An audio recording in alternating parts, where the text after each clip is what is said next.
श्रीराम जय जय राम। गुरुसेवा करणे म्हणजे काय? साधनाची आटाआटी कुठपर्यंत करायची? जप, तप, नेम, याग वगैरे आपण कशा करता करतो? तर देवाची प्राप्ती व्हावी म्हणून. तोच देव जर आपल्या घरी आला तर साधनाची आटाआटी कशाला करायची? म्हणून साधनाची आटाआटी करण्याचे कारण नाही, नाहीतर त्याचाच अभिमान होतो आणि मिळवायचे ते बाजूलाच राहून उलट तोटा होतो. जे जे घडत असते ते माझ्या इच्छेने झाले असे समजत जा आणि त्यात आनंद माना. तुम्ही जी गोष्ट कराल त्यात मला आठवा.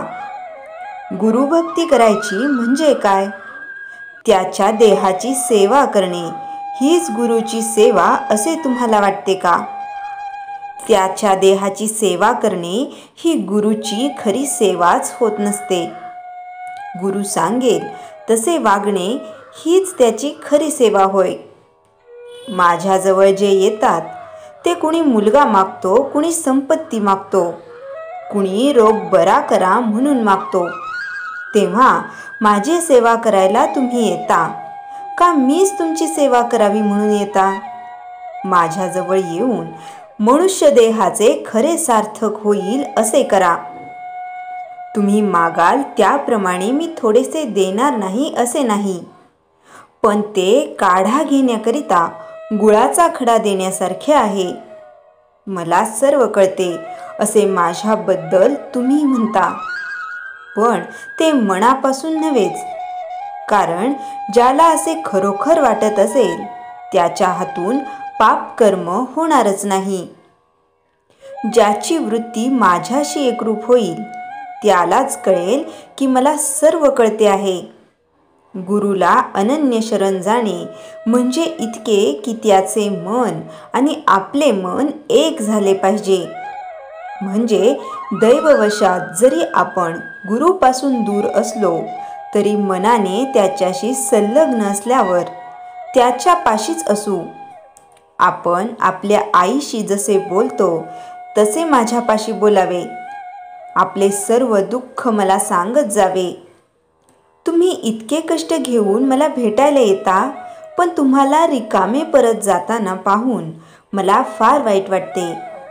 माझ्याजवळ जे आहे ते व्यावहारिक जगात कुठेही तुम्हाला मिळायचे नाही.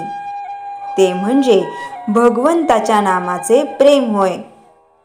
सगळ्या प्रपंचात खरी विश्रांती असेल तर ती नामस्मरणातच आहे.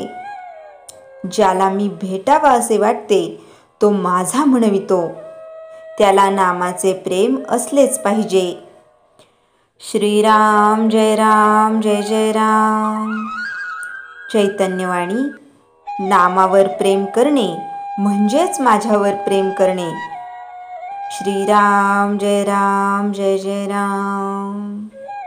श्री मनाचे श्लोक 45 निरूपण.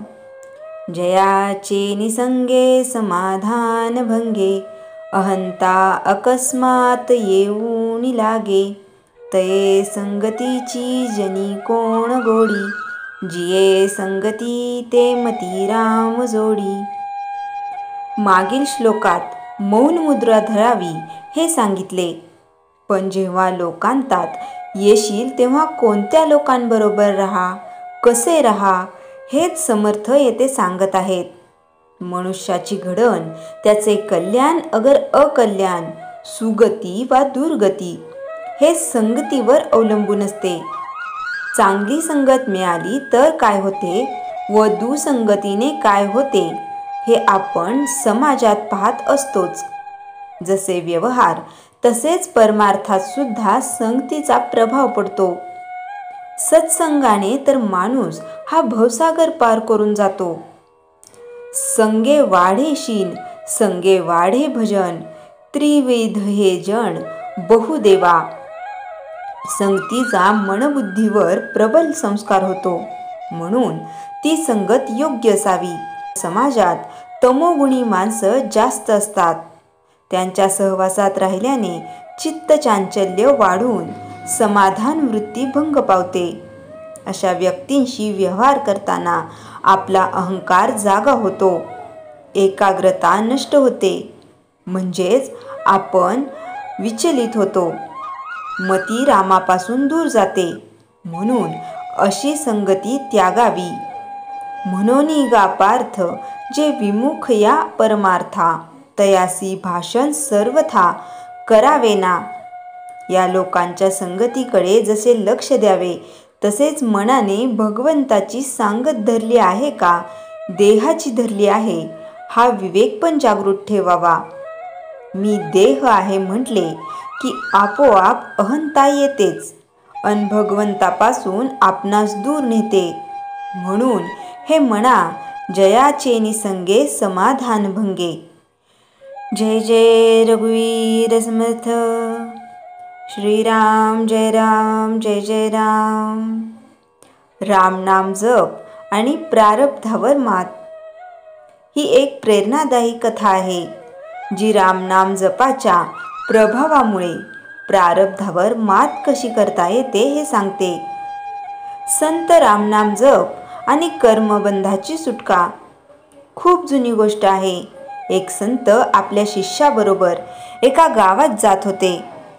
ते रोज रामनामाचा जप करत असत. राम राम राम, आणि लोकांनाही ते रामनामाची महती सांगत. एके दिवशी एक तरुण संताजवळ आला. तो खूप दुःखी होता.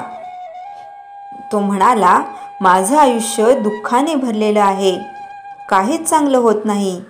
म्हणतात की हे सगळं प्रारब्ध आहे, म्हणजेच माझ्या पूर्वजन्माचे पाप आहे. मग रामनाम जप करून मी काय साधणार? संत मंद स्मित करून म्हणाले, प्रारब्ध म्हणजे पूर्वीच्या कर्माचं फल, जे आपल्याला भोगावंच लागतं. पण रामनाम ही एक अशी शक्ती आहे जी प्रारब्धालाही बदलू शकेल.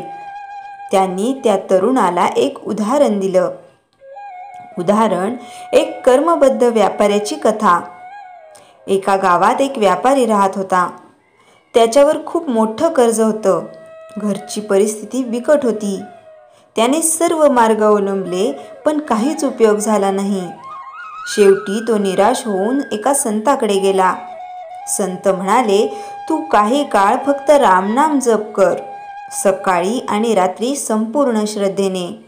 व्यापाऱ्याने तसेच केले. दिवसागणिक त्याचं मन शांत व्हायला लागलं. काही आठवड्यात त्याला एक नवीन संधी मिळाली. एक जुना मित्र भेटला, ज्याने त्याला व्यवसायात भागीदारीची संधी दिली. हळूहळू त्याचं कर्ज फिटू लागलं आणि जीवन पूर्वपदावर आलं. संत म्हणाले, राम जपाने त्याची बुद्धी शुद्ध झाली, निर्णय शक्ती वाढली आणि प्रारब्ध बदलण्याची शक्ती मिळाली. तात्पर्य, प्रारब्ध टाळता येत नाही, पण रामनाम जप म्हणजे ईश्वर स्मरण. ते आपल्या आतल्या शक्तीला जाग करतं. ते मनोबल, संयम आणि योग्य निर्णय घेण्याची क्षमता वाढवतं. या आध्यात्मिक ऊर्जेमुळे प्रारब्धाच्या अडचणींवर मात करता येते. श्रीराम जय राम जय जय राम. जयाच्या जनी जन्मनामार्थ झाला, जयाने सदा वासनामात केला. जयाच्या मुखी सर्वदा नाम कीर्ती, नमस्कार तया ब्रह्मचैतन्य मूर्ती. श्रीराम जय राम जय जय राम. जानकी जीवन स्मरण जय जय राम.